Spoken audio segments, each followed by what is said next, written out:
सौराष्ट्रदेशे विशदेति रम्ये ज्योतिर्मयं चन्द्रकलावतंसं भक्तिप्रदानाय कृपावतीर्णं तं सोमनाथं शरणं प्रपद्ये तं सोमनाथं शरणं प्रपद्ये।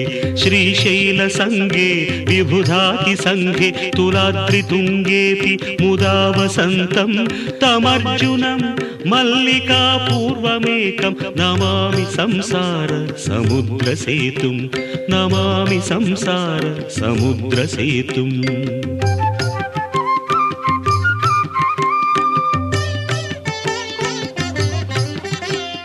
अवन्तिकायां विहितावतारं मुक्तिप्रदानाय च सज्जनानाम् अकालमृत्योः परिरक्षणार्थं वन्दे महाकाल महासुरेशं वन्दे महाकाल महासुरेशं। कावेरिका नर्मदयोः पवित्रे समागमे सज्जनतारणाय सदैव मान्धात्रिपुरे वसन्तम् ओङ्कारमीशं शिवमेकमीडे ओङ्कारमीशं शिवमेकमीडे।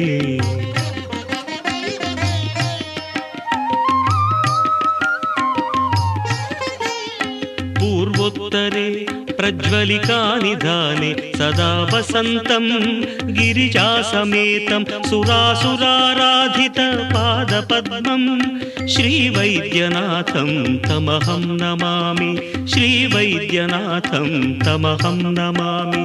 याम्ये सदङ्गे नगरेति रम्ये विभूषिताङ्गं विविधैश्च भोगैः सद्भक्तिमुक्तिप्रदं ईशमेकं श्रीनागनाथं शरणं प्रपद्ये श्रीनागनाथं शरणं प्रपद्ये।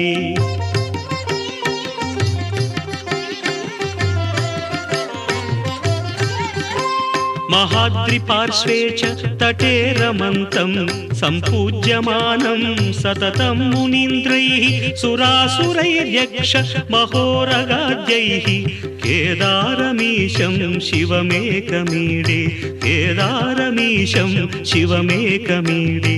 सह्याद्रिशीर्षे विमले वसन्तं गोदावरीतीरपवित्रदेशे यद्दर्शनात् पातकम् आशुनाशं प्रयाति तं त्र्यम्बकम् ईशमीडे प्रयाति तं त्र्यम्बकम् ईशमीडे।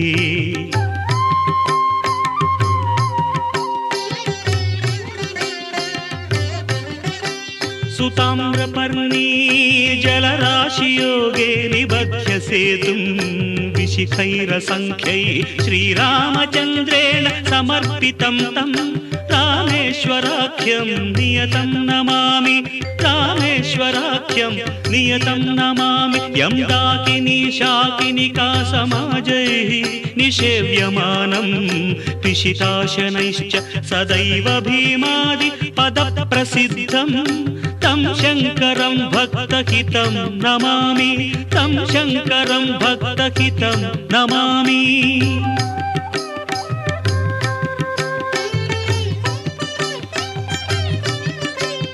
सानन्दमानन्दवने वसन्तम् आनन्दकन्दं हतपापबृन्दं वाराणसीनाथमनाथनाथं श्रीविश्वनाथं शरणं प्रपद्ये। इडापुरे रम्य विशालकेऽस्मिन् समुल्लसन्तं च जगद्वरेण्यं वन्दे महोदारतरस्वभावं कृष्णेश्वराख्यं शरणं प्रपद्ये। ज्योतिर्मय द्वादशलिङ्गकानां शिवात्मनां प्रोक्तमिदं क्रमेण स्तोत्रं पठित्वा मनुज्योतिभक्त्या फलं तदालोक्य निजं भजेच्च फलं तदालोक्य निजं भजेच्च।